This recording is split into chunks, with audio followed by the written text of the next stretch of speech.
right, I'm going to say a word, and I want you to, well, there are two types of people in the world. There are those that think about what they say, then talk, which is me.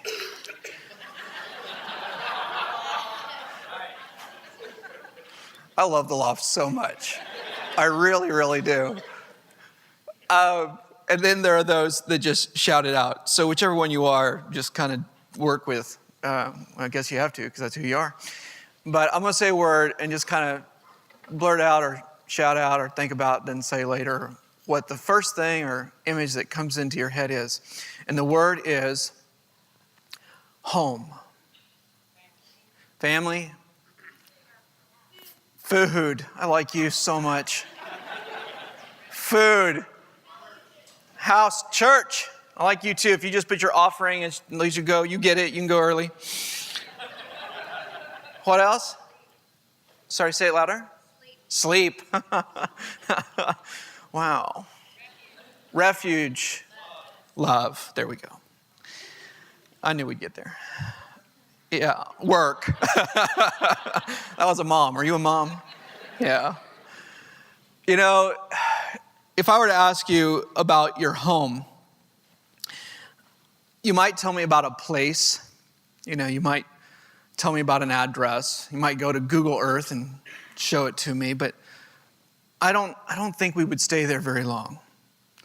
Meaning that our physical answers to that question would soon give way to something which I think is far more powerful. And if you and I were able, and I hope we are someday, to kind of have a conversation about home, I think you'd start telling stories real quick. Home was this, home was that. My sister reminded me the other day, I saw her a few weeks ago up in Dallas, and she's 3 years younger than I am, how I used to pin her on the floor as a kid, and I would threaten to drool on her. And then at the last second, just kind of suck it all back up. So I know, isn't that just disgusting? And I would do this over and over to her as a kid. She was just pinned down. She couldn't do anything. What a horrible memory of home that is. Gosh. You know, but it's stories. And we're in this Garden of Eden series here at the Loft. And I guess what I want us to think about or to pray about today is that from the Bible's point of view, this story about the Garden of Eden, why it matters so much, is that this is home. This is the place God created for us where everything was all right. We were loved. We knew our roles. We had work to do that was meaningful. We didn't fear anything. This is home.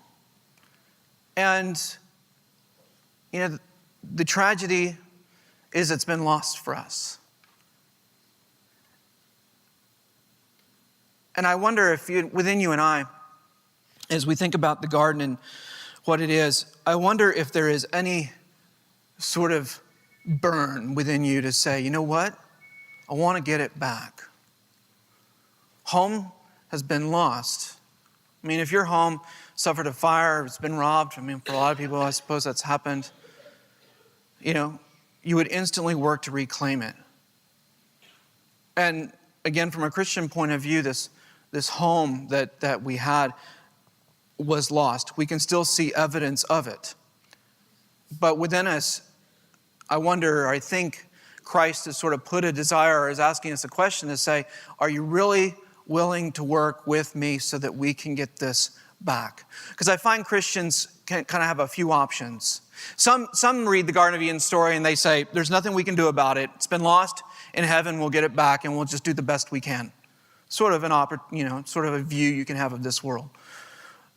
I think there's another response, which to me is more faithful, which says, yes, it will only be completely restored to us, in heaven. But there's a lot of heaven that's trying to break in.